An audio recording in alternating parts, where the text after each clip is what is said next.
मित्रों नमस्कार। मैं आचार्य दीपक विवेकानंद गुरुकुल फतेहाबाद में आप सबका हार्दिक अभिनंदन करता हूं। और दोस्तों हम पढ़ रहे हैं संधि। संधि का मतलब होता है जोड़ना। तो आप सबके साथ मैं जुड़ना चाहता हूं।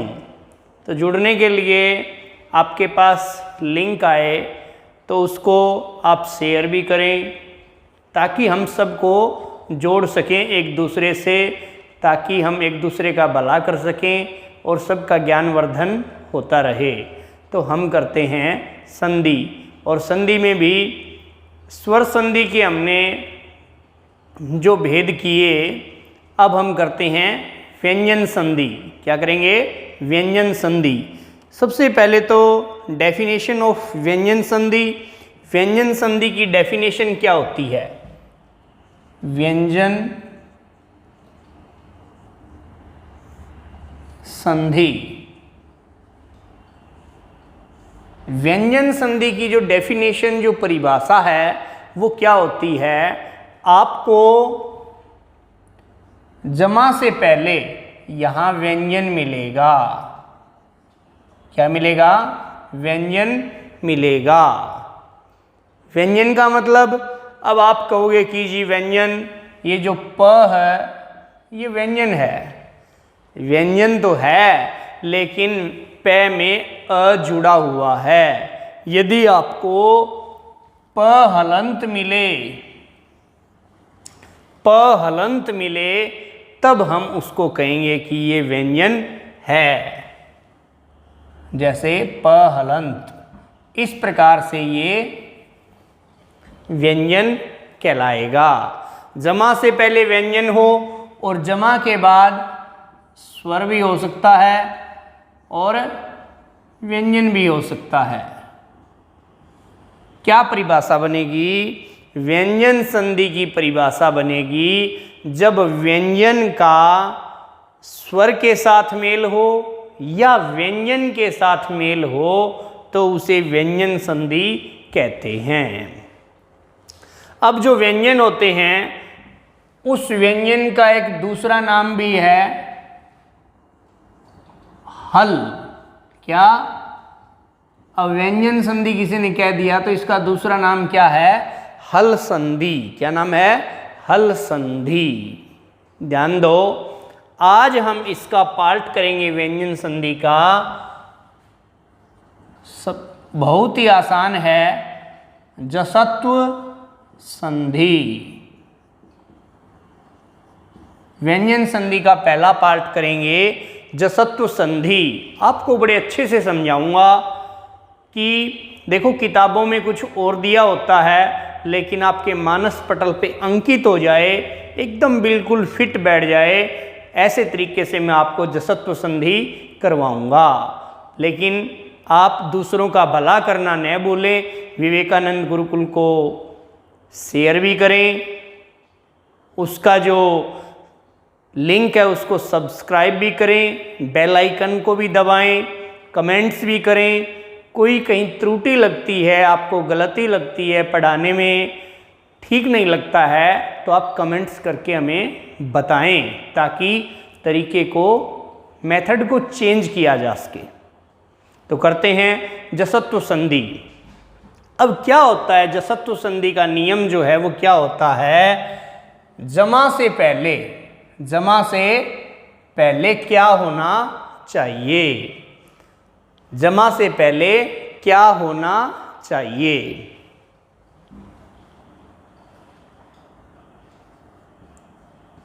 झ, घ, ढ, ध, झ, भ, घ, ढ, द।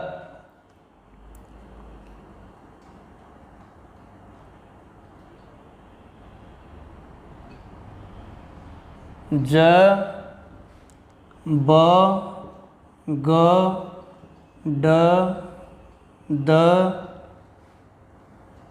ख, फ, छ, ठ, थ, च, ट, त क प स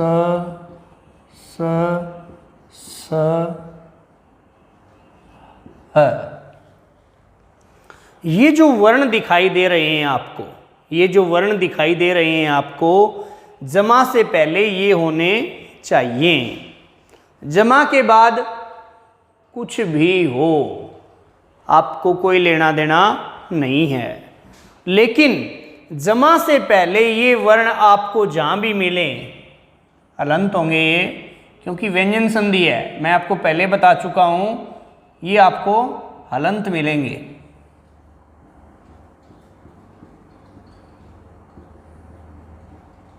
ऐसे हलंत मिलेंगे। इनको क्या हो जाएगा, ये जो वर्ण आपको जमा से पहले मिले किसी शब्द के अंत में, शब्द वो पद होना चाहिए। शब्द कैसा होना चाहिए, पद होना चाहिए। इनको क्या आदेश हो जाएगा, इन सारे वर्णों को क्या आदेश होगा, ज ब ग ड और द।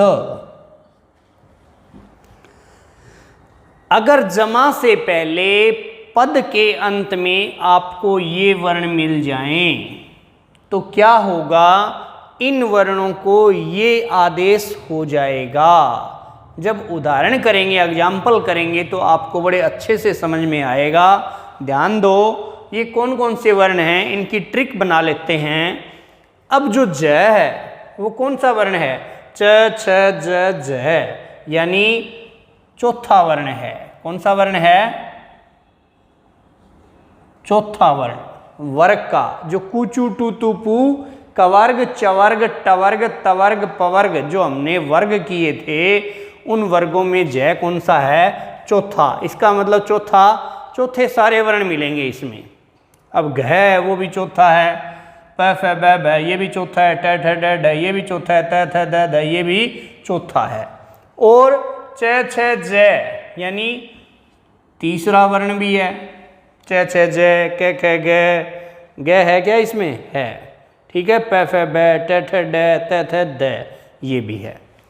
और ख, ख कौन सा है, दूसरा। कौन सा है, दूसरा। अब ख, क ख च छ भी आया हुआ है, ट ठ त थ और प फ ये भी आया हुआ है, ठीक है।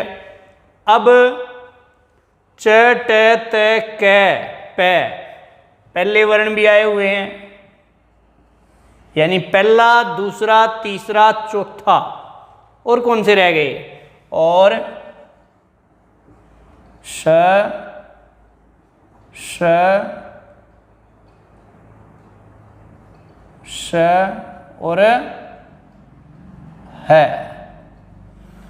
देखो छोटी सी ट्रिक है, वर्गों का पहला दूसरा तीसरा चौथा वर्ण मिल जाए आपको जमा से पहले, और तीनों प्रकार के जो तालु शकार, दंती शकार और मूर्धन्य शकार, इन ये मिल जाए इनमें से कोई, या है मिल जाए जमा से पहले, तो आपने क्या करना है, इनकी जगह ज ब ग ड द ये कर देना है। ये कैसे करना है भाई, अब क्या करते हैं हम, जिसकी जो जाति होती है, जिसका उच्चारण स्थान आपस में मिले, जिसका वर्ग आपस में मिलता हो, हम उसको ही मिलाएंगे।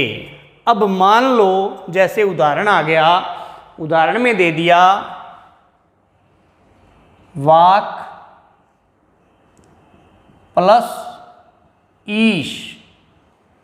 अब ध्यान दो, जमा से परे कुछ भी है, आपको कोई लेना देना नहीं है, आपको कोई मतलब नहीं है। जमा से पहले क्या, वाक, वाक माने होता है वाणी, वाक माने क्या होता है बेटा, वाणी। अब वाक माने वाणी होता है, तो क पहला वर्ण है वर्ग का, अपने नियम में आया हुआ है, पहला दूसरा तीसरा चौथा वर्ण आपको मिल जाए, तीन प्रकार के स में से कोई स मिल जाए, है है मिल जाए तो इनको ज ब ग ड द इनमें से हो जाएगा। अब कै का जो मेल है वो किसके साथ हो रहा है? कै का मेल कै के वर्ग का देखो क ख ग, कै वाली लाइन में क्या आ रहा है? ग। तो आप सीधा सा मतलब यही है कि जो पहला वर्ण आया हुआ है उसको आप क्या कर दोगे? तीसरा वर्ण, ये जो 5 वर्ण ये आदेश करने हैं हमने, ठीक है, तो इसमें ग हो जाएगा। कै को क्या हो जाएगा? ग। तो क्या हो जाएगा? वा प्लस ग हो गया था ईश, क्या बन जाएगा? वागीश। क्या बन जाएगा? वागीश। अगला कोई उदाहरण देखते हैं। दिक प्लस विजय, दिक प्लस विजय। अब देखो ध्यान दो, जमा से पहले जो दिक पद है ये एक, यानी जमा से परे अपने को कोई मतलब नहीं है। जमा से पहले जो पद है उस पद पर ध्यान देना है कि वो एक शब्द मतलब अर्थयुक्त एक शब्द है या नहीं है। तो दिक माने क्या होता है? दिशा। दिक माने क्या होता है? दिशा। तो ये पद है और पद के अंत में पहला वर्ण है, तो पहले वर्ण का कै का मेल किसके साथ मिलता है? ग के साथ, क्योंकि ये कै वाली लाइन में आता है। तो क्या हो जाएगा? कै को ग, इसका क्या बनेगा? दिग विजय। कै को ग हो गया। इसी प्रकार से यदि हम करेंगे अगला उदाहरण, सत प्लस भाव, सत प्लस भाव। अब सत, सत माने क्या होता है? सच्चा। सत माने क्या होता है? सच्चा। सत माने क्या होता है? सच्चा। तो सच्चा अपने आप में एक मीनिंगफुल वर्ड, मतलब मीनिंगफुल वर्ड, यानी सत का मतलब सच्चा इसका है कि पद है। तो क्या हो जाएगा? अब तय, तय क्या है? पहला वर्ण है, तो तय की किसके साथ ट्यूनिंग मैच कर रही है? तय, तय की ट्यूनिंग मैच कर रही है। तय थ द, त थ द। अब द, तय की जगह क्या हो जाएगा? द। तो क्या हो जाएगा? सद्भाव। क्या हो गया? सद्भाव। अब ट्यूनिंग की बात आ गई, तो ट्यूनिंग पे एक मेरे चुटकुला याद आ गया कि एक बार क्या है, मास्टर जी थे, जेबीटी मास्टर जी, और बच्चों को पढ़ाने लग रहे थे। बच्चों को पढ़ाने लग रहे थे तो बच्चों को कहा भाई चलो खड़े हो जाओ, कमज़ोर बच्चे एक साइड में लाइन बना लो अपनी, और होशियार बच्चे एक साइड में लाइन बना लो अपनी। तो लाइन बना ली, दोनों में कंपटीशन करवा दिया, बोला पहाड़े बोलो। पहले मास्टर जी बुलवाया करते, आजकल तो पहाड़े बुलवाने बंद कर रखे हैं। तो पहाड़े बुलवाने लगे। अब होशियार बच्चों ने स्टार्ट किया, बोला 2 एकम 2। तो कमज़ोर बच्चे थे उनके 1 2 तो टेबल में थोड़ा बहुत तो याद था ही, तो बोले 2 दूनी 4। होशियार बच्चे फिर बोले 2 तिये 6। कमज़ोर बच्चे फिर बोले 2 चौके 8। फिर होशियार बच्चे बोले 2 पंजे 10। तो फिर जो कमज़ोर विद्यार्थी थे, जो कमज़ोर बच्चे थे, वे बोले ऊ। तो मास्टर जी बोले रे भाई यो क्या करने लग रहे हो? बोले मास्टर जी ट्यूनिंग तो सेम है। तो इस प्रकार से ट्यूनिंग की बात याद आ गई कि कहने का मतलब जो भी आप अब तय की जगह दय करना है तो तय की दय के साथ ट्यूनिंग मिलनी चाहिए। ट्यूनिंग कैसे? तय का उच्चारण स्थान भी दंत है और दय का उच्चारण स्थान भी क्या है? दंत है। इस प्रकार से भी ट्यूनिंग आप मैच कर सकते हैं। तय का वर्ग, तय के वर्ग में ही दय आता है, इसलिए भी ट्यूनिंग मैच है। ठीक है, अगला करते हैं कोई उदाहरण। अच प्लस अंत, अच प्लस अंत। अब अच प्लस अंत, अच, अच क्या होता है प्यारे विद्यार्थियों, मैं आपको पहले भी करवा चुका हूं, अच होता है स्वर। अच क्या होता है? स्वर। जैसे मैंने स्वर संधि बताया था, तो स्वर संधि का मैंने एक नाम और बताया था, अच संधि। अच माने क्या होता है? स्वर। तो अच अपने आप में एक पद है, तो पद के अंत में आपको ये वर्ण मिल जाएं, पहला, दूसरा, तीसरा, चौथा, और तीनों से और है, ये वर्ण आपको मिल जाते हैं। तो इनकी जगह ज, ब, ग, ड, द यानी वर्गों के जो तीसरे वर्ण हैं वो आदेश हो जाएगा। ठीक है, आया समझ में? समझ में आएगा। एक दो उदाहरण और करेंगे और अच्छे से समझ में आ जाएगा। तो ध्यान दो, ध्यान दो, अच प्लस अंत। अब जो च है, अब च की ट्यूनिंग किसके साथ मिल रही है? च, छ, ज, च, छ, ज, तो च को ज हो जाएगा। कैसे? च को जब ज करेंगे तो क्या हो जाएगा? अजंत। ध्यान दो, एक दो उदाहरण और करेंगे तो आपको और अच्छा हो जाएगा। जैसे up plus the, up plus the. अब क्या रहता है? अप, अप अपने आप में एक पद है। पद का मतलब मीनिंगफुल वर्ड, ये जो पद है इसको बोलते हैं पद। पद क्या होता है? Meaningful word. अप अपने आप में ये एक अर्थ प्रकट करता है। अप का मतलब होता है जल। अप का मतलब क्या होता है? जल। तो जमा के बाद से अपने को कोई मतलब नहीं है।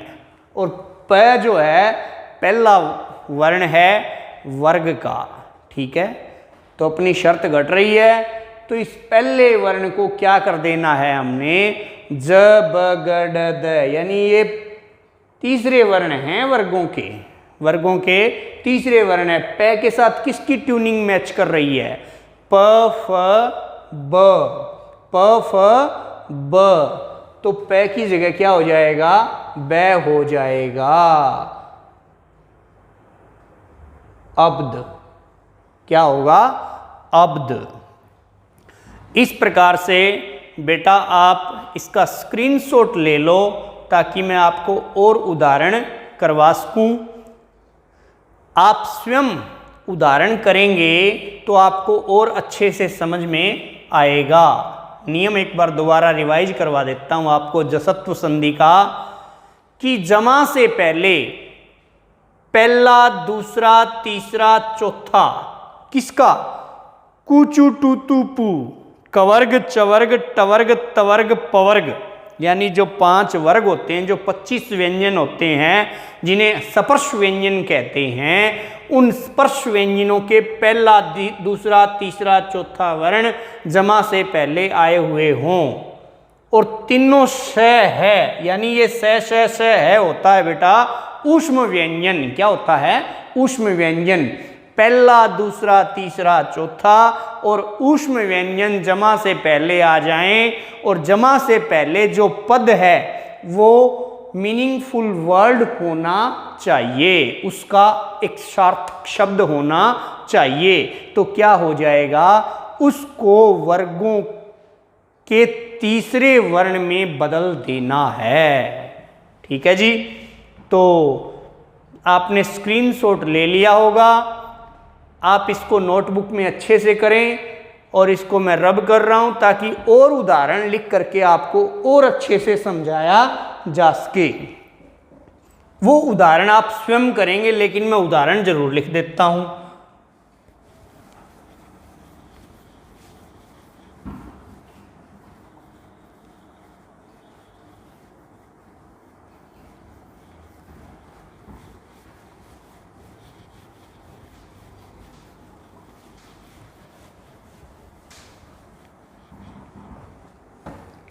हाँ,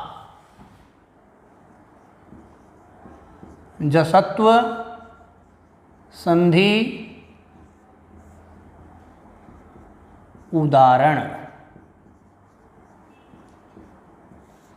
ध्यान दो बेटे, जैसे मैंने लिख दिया प्राक प्लस इतिहास, प्राक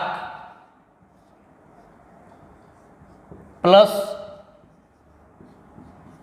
इतिहास। अब क्या करना है, प्राक, प्राक माने होता है पहले, प्राक माने क्या होता है, पहले। अपने आप में ये वर्ड मीनिंगफुल है, तो इसलिए इसको क्या हो जाएगा, कै की किसके साथ ट्यूनिंग मिलती है, जो वर्गों के तीसरे अक्षर हैं, वर्गों के जो तीसरे वर्ण हैं उनमें किसके साथ ट्यूनिंग सही मिलती है, कै की मिलती है, क ख ग के साथ। मैंने हिंट दे दिया आपको, आप स्वयं करेंगे इसे। दूसरा उदाहरण हम लेते हैं ऋक प्लस वेद। अब ये बड़ा फेमस वर्ड है, तो ऋक, ऋक माने ऋचा, ऋक माने ऋचा।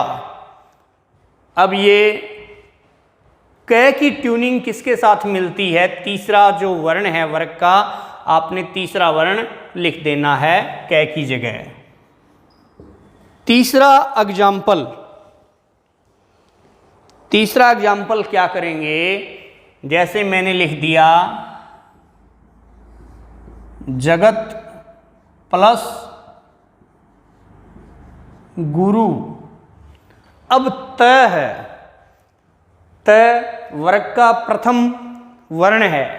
मैंने शर्त बताई थी पहला, दूसरा, तीसरा, चौथा या ऊष्म वर्ण हो तो क्या हो जाएगा, तीसरा वर्ण उसकी जगह हो जाएगा।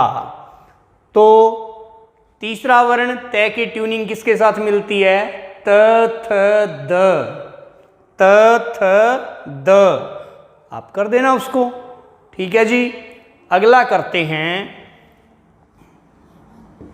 चौथा उदाहरण। चौथा उदाहरण करते हैं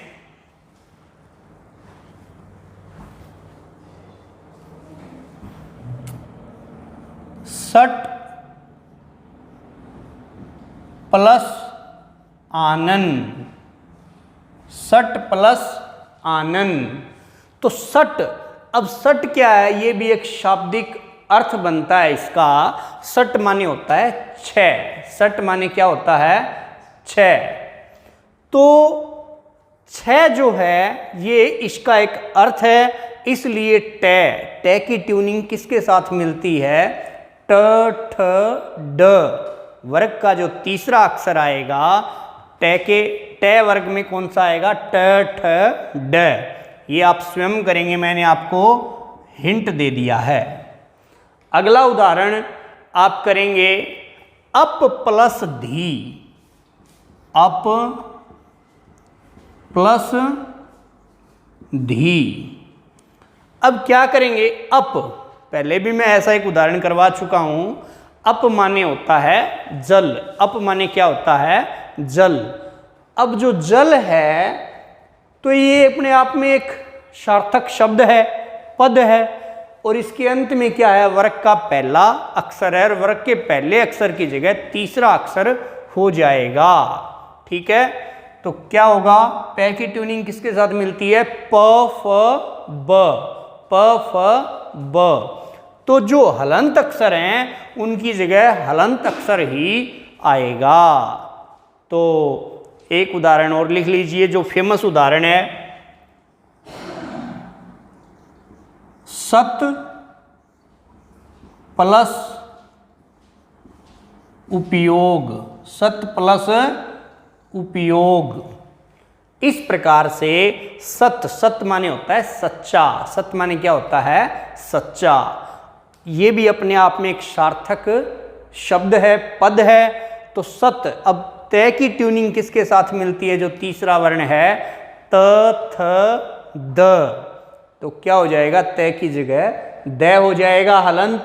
उसको मिला करके जब बनाएंगे तो अपना संधि शब्द बन जाएगा। इस प्रकार से प्यारे विद्यार्थियों, आपने व्यंजन संधि का जसत्व संधि पार्ट किया। ऐसा आपको किसी बुक में बुक में उठपटांग करके दिया हुआ है, मैंने भी देखा था, एक दो बुक में सर्च किया था कि कैसे समझाया गया है इसको, तो मुझे थोड़ा सा अटपटा लगा, क्योंकि जो चीज़ें मुझे ही समझ में नहीं आ रही थी वो बच्चों को कैसे समझ में आएंगी। हालांकि मैं तो एक पाणिनि व्याकरण मेरे द्वारा पढ़ा गया है, तो पाणिनि व्याकरण को जो पढ़ लेता है, कौमुदी, सिद्धांत कौमुदी, लघु सिद्धांत कौमुदी, इस प्रकार के शास्त्र पढ़े हुए हैं, तो व्याकरण का उसमें बहुत अच्छा ज्ञान दिया हुआ है। तो प्यारे बच्चों, मैंने आपको बहुत ही अच्छे तरीके से समझाने की कोशिश की है, फिर भी यदि समझ में न आए तो आप कमेंट्स बॉक्स में अपना सुझाव दे सकते हैं। और प्यारे विद्यार्थियों, विवेकानंद गुरुकुल फतेहाबाद चैनल को आप सब्सक्राइब करना ना भूलें, शेयर करें, लिंक करें, बेल आइकन दबाएं, और आप बड़े पुरजोर तरीके से अपने मित्रों की, अपने दोस्तों की, अपने आसपास आपके जो सगे संबंधी यारे प्यारे हैं, सब की आप हेल्प करें और सब तक ये वीडियो पहुँचे। तो इसी के साथ जय हिंदी, जय भारत।